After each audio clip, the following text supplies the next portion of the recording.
500-700 करोड़ नहीं उठा के दे देंगे। क्या सच में सपना चौधरी ने अपने पति वीर साहू के खिलाफ कोर्ट में याचिका दायर की है? क्यों उन्होंने अपने शरीर से वीर के नाम का टैटू हटवाने का फैसला किया है? क्या सच में सपना की नेटवर्थ बॉलीवुड की कई एक्ट्रेसेस से ज्यादा है? कैसा है उनका लाइफस्टाइल? अगर आप भी जानना चाहते हैं इन सवालों के जवाब तो वीडियो के लास्ट तक बने रहे। दोस्तों, सपना चौधरी आज किसी पहचान की मोहताज नहीं है। अपनी कड़ी मेहनत और अनोखे अंदाज से उन्होंने फर्श से अर्श तक का सफर तय किया है। जब भी किसी शहर या गांव में सपना का स्टेज शो होता है तो वहां लाखों लोगों की भीड़ उमड़ पड़ती है। कई बार तो भीड़ को काबू करने के लिए पुलिस को लाठीचार्ज तक करना पड़ता है। उनकी फैन फॉलोइंग का अंदाजा आप इस बात से लगा सकते हैं कि आज उनके इंस्टाग्राम पर 6.5 मिलियन से ज्यादा फॉलोअर्स हैं और यूट्यूब पर उनके गानों को अरबों व्यूज मिलते हैं। बिग बॉस 11 में आने के बाद उन्हें पूरे देश और दुनिया में और ज्यादा पहचान मिली। बता दे, सपना कांस फिल्म फेस्टिवल के रेड कारपेट पर भी वॉक कर चुकी हैं।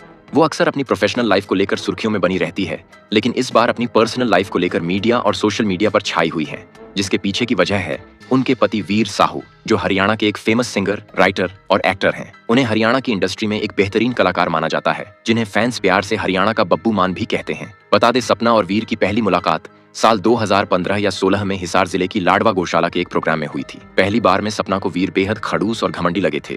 वो एक ऐसे इंसान दिख रहे थे जो न किसी से बात करना पसंद करते थे और न ही किसी से मजाक करते थे। सपना ने सोचा कि ये आदमी कितना अजीब है। कुछ वक्त बाद दोनों की मुलाकात एक बड़े अवार्ड शो में हुई। सपना को उम्मीद थी कि शायद अब थोड़ी बातचीत होगी, लेकिन वीर साहू ने उन्हें पूरी तरह से इग्नोर कर दिया। सपना को ये बात बड़ी अजीब लगी, इसलिए वो खुद वीर के पास गईं और उनसे बात करनी शुरू की। जैसे ही सपना ने बात की, वीर बुरी तरह शर्मा गए। तब सपना को समझ आया कि वीर खड़ूस नहीं है, बल्कि वो बेहद शर्मीले इंसान हैं। इस मुलाकात के बाद दोनों के बीच बातचीत शुरू हुई और वो एक दूसरे को समझने लगे। एक ही इंडस्ट्री से होने की वजह से उनकी ट्यूनिंग बहुत अच्छी बैठ गई। सपना ने एक इंटरव्यू में खुद माना था कि वीर से लगातार बात करने के बाद उन्हें एहसास हुआ कि वीर एक बहुत ही साफ दिल और सच्चे इंसान हैं और वो उनसे दूर नहीं रह सकती। दोनों करीब 4 साल तक एक दूसरे के साथ रिलेशनशिप में रहे और जनवरी 2020 में शादी करने का फैसला किया। सपना और वीर बहुत ही धूमधाम से शादी चाहते थे, लेकिन ऐन वक्त पर वीर के फूफा जी का निधन हो गया। परिवार में शोक होने की वजह से उन्होंने कोई बड़ा जश्न नहीं मनाया और चंडीगढ़ में बेहद सादगी से गुपचुप तरीके से कोर्ट मैरिज कर ली। इस शादी में सिर्फ परिवार के बहुत करीबी लोग ही शामिल हुए थे। सपना ने अपनी शादी की बात करीब 9 से 10 महीने तक दुनिया से छिपा कर रखी, लेकिन अक्टूबर 2020 में जब सपना ने अपने पहले बेटे को जन्म दिया, तब जाकर पूरी दुनिया को पता चला कि सपना चौधरी शादीशुदा हैं। इस खबर ने उनके करोड़ों फैंस को पूरी तरह चौंका दिया था, पर वो सपना के लिए खुश थे कि देसी क्वीन को आखिरकार उनका सपनों का राजकुमार मिल गया। सोशल मीडिया पर दोनों की तस्वीरों पर लाइक्स और दुआओं की बरसात हुआ करती थी।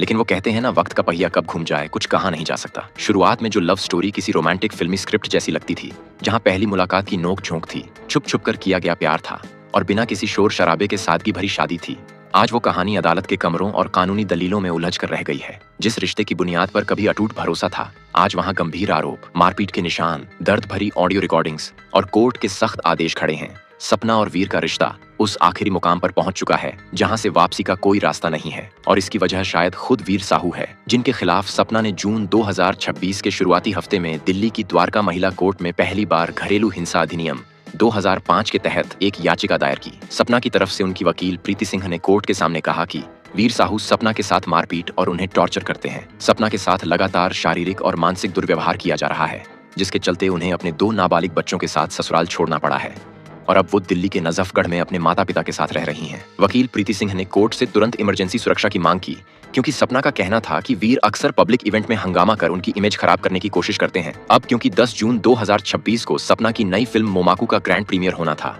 इसलिए उन्हें सबसे बड़ा डर ये था कि वीर इस इवेंट में पहुंचकर कोई ड्रामा या हंगामा खड़ा न कर दें। इसलिए उन्होंने अपनी लॉयर के जरिए सुरक्षा की मांग की, जिसके बाद 9 जून को इस मामले की पहली बड़ी सुनवाई हुई और जुडिशियल मजिस्ट्रेट निधि सिंह ने सपना द्वारा पेश किए गए सबूतों को देखा। सपना ने अपने हलफनामे के साथ कोर्ट में अपने शरीर पर आई चोटों की कई तस्वीरें जमा की थीं, जो दिखाती हैं कि उनके साथ पहले भी मारपीट की गई थी। इसके अलावा सपना ने कोर्ट को एक पेन ड्राइव भी सौंपी, जिसमें वीर साहू और उनके बीच हुई बातचीत की कई पुरानी ऑडियो रिकॉर्डिंग्स और इलेक्ट्रॉनिक सबूत मौजूद थे। इनमें वीर द्वारा दी गई धमकियां दर्ज थीं। इन सबूतों को देखने के बाद कोर्ट ने माना कि अगर सपना को तुरंत सुरक्षा नहीं दी गई तो उनकी इमेज और सुरक्षा को खतरा हो सकता है। इसलिए कोर्ट ने वीर को तगड़ा झटका देते हुए सख्त आदेश सुनाया कि वो अगली सुनवाई तक सपना से न तो फोन या सोशल मीडिया पर कांटेक्ट कर सकते हैं और न ही उनके करीब आ सकते हैं।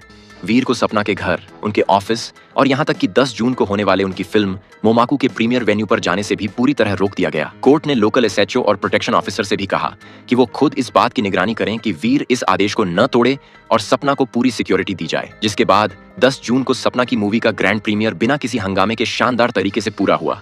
वीर कानूनी बंदिशों की वजह से वहां नहीं पहुंच सके, जिससे सपना ने राहत की सांस ली। अब कोर्ट ने वीर को नोटिस भेजकर जवाब मांगा है और इस हाई प्रोफाइल मामले की अगली सुनवाई 25 जुलाई 2026 को होगी, जहां दोनों पक्ष अपनी अपनी दलीलें पेश करेंगे और तभी तय होगा कि ये कानूनी लड़ाई आगे क्या मोड़ लेती है। बता दें, सपना ने सिर्फ कोर्ट में ही नहीं बल्कि हाल ही में मीडिया और इंटरव्यू में अपने इस पूरे विवाद और शादीशुदा जिंदगी को लेकर कई चौंकाने वाले और बेबाक बयान दिए हैं। उन्होंने एक इंटरव्यू में अपने रिश्ते में आई अनबन पर बात करते हुए कहा कि वो अपनी तरफ से इस शादी की सभी जिम्मेदारियां बहुत अच्छे से निभा रही थीं, लेकिन जब बात सच्चे प्यार की आती है तो उन्हें अपनी शादी में कभी वो प्यार महसूस ही नहीं हुआ जो सीधे आत्मा को छू जाए। आगे सपना ने कहा कि जो शख्स उन्हें धोखा और दर्द दे सकता है वो उसके साथ नहीं रह सकती। वो इतनी काबिल हैं कि अकेले दम पर अपने बच्चों की परवरिश कर सकती हैं और उन्हें किसी के सहारे की जरूरत नहीं है। यहाँ तक कि सपना वीर के नाम का टैटू हटवाने की बात भी कह चुकी है। दरअसल फरवरी 2021 में सपना ने अपने पति के प्रति प्यार जताने के लिए अपनी कलाई पर वीर नाम का टैटू गुदवाया था। टैटू बनवाते समय सपना बेहद खुश थी। उन्होंने सोशल मीडिया पर टैटू आर्टिस्ट के साथ तस्वीरें और वीडियो भी शेयर किए थे, जिसे फैंस ने खूब पसंद किया था। लेकिन कोर्ट में याचिका दायर करने से पहले उन्होंने मई में हुए एक इंटरव्यू में कहा था कि वो जल्द ही अपने शरीर से वीर के नाम का टैटू हटवाने वाली हैं। सपना के इस बयान ने सोशल मीडिया पर तहलका मचा दिया था, क्योंकि फैंस को लगने लगा था कि सपना शायद वीर से अलग हो रही है। लेकिन सपना ने इसकी वजह प्रोफेशनल बताई थी। दरअसल उनका कहना था कि वो अब एक्टिंग और फिल्मों पर ज्यादा ध्यान दे रही हैं। फिल्मों में अलग अलग किरदार निभाने पड़ते हैं और कलाई के टैटू को छिपाने के लिए मेकअप टीम को चेहरे से ज्यादा उनके हाथ पर बेस लगाना पड़ता है, जिसमें काफी वक्त बर्बाद होता है। इसीलिए उन्होंने इसे लेजर ट्रीटमेंट से पूरी तरह साफ कराने का फैसला किया है। लेकिन जून में जब सपना ने वीर साहू पर घरेलू हिंसा और मारपीट का केस दर्ज कराया तो फैंस को समझ आ गया कि कलाई से पति का नाम मिटाने का फैसला सिर्फ फिल्मों के लिए नहीं बल्कि उनके रिश्ते में आई कड़वाहट का भी नतीजा है। हालांकि अभी तक वीर साहू की तरफ से कोई बयान नहीं आया है। जी हां, जब से सपना चौधरी ने उनके खिलाफ याचिका दायर की है तब से उन्होंने पब्लिकली या सोशल मीडिया पर इन आरोपों को लेकर अपनी कोई सफाई या आधिकारिक बयान जारी नहीं किया है। पर कोर्ट ने उन्हें 25 जुलाई को पेश होने का आदेश दे दिया है, क्योंकि कानून के मुताबिक किसी को भी बिना सुने दोषी नहीं माना जा सकता। वीर साहू या उनके वकील को 25 जुलाई की तारीख पर अदालत के सामने अपना आधिकारिक लिखित जवाब और अपने पक्ष के सबूत पेश करने का पूरा मौका मिलेगा। तभी साफ हो पाएगा कि इन आरोपों पर उनका क्या कहना है। सपना चौधरी के दोनों बेटे इस वक्त सपना के पास हैं। वो अपने पेरेंट्स के घर पर रहते हुए अकेले उनकी देखभाल कर रही हैं और उन्हें अपने पति के बिना भी एक आलीशान जिंदगी दे सकती है, क्योंकि सपना के पास लगभग 50 करोड़ की संपत्ति है, जो बॉलीवुड की कई एक्ट्रेसेस से ज्यादा है। जो सपना कभी अपने करियर की शुरुआत में महज 3000 रुपए में स्टेज शो किया करती थी, वो आज एक सिंगल स्टेज परफॉर्मेंस या डांस शो के लिए 25 लाख तक चार्ज करती हैं। स्टेज शोज के अलावा वो music videos, YouTube royalty, brand endorsement और फिल्मों से भी मोटी कमाई करती हैं। और इंस्टाग्राम पर उनके लाखों फॉलोअर्स की वजह से सोशल मीडिया भी उनकी कमाई का एक बड़ा जरिया है। यही नहीं, सपना के पास हरियाणा के हाईटेक शहर गुरुग्राम में शानदार प्रॉपर्टी और अपार्टमेंट है, जहां वो अक्सर अपने काम के सिलसिले में रुकती हैं। इसके अलावा दिल्ली के दुर्गा विहार नजफगढ़ इलाके में सपना का अपना एक बहुत ही खूबसूरत और आलीशान बंगला है। इस घर को उन्होंने अपनी पसंद से डिजाइन किया है। उनके पास न केवल आलीशान घर है बल्कि ऑडी और फॉर्च्यूनर जैसी कई लग्जरी गाड़ियों का कलेक्शन भी है। यानी हम कह सकते हैं कि सपना बिना किसी सहारे के भी अपने दोनों बच्चों को एक शानदार जिंदगी दे सकती है। वैसे दोस्तों, आप सपना के बारे में क्या कहना चाहेंगे? अपनी राय कमेंट में बताइए। वीडियो को लाइक शेयर करके हमारे चैनल को सब्सक्राइब कर ले। मिलते हैं अगली वीडियो में, तब तक के लिए बाय बाय।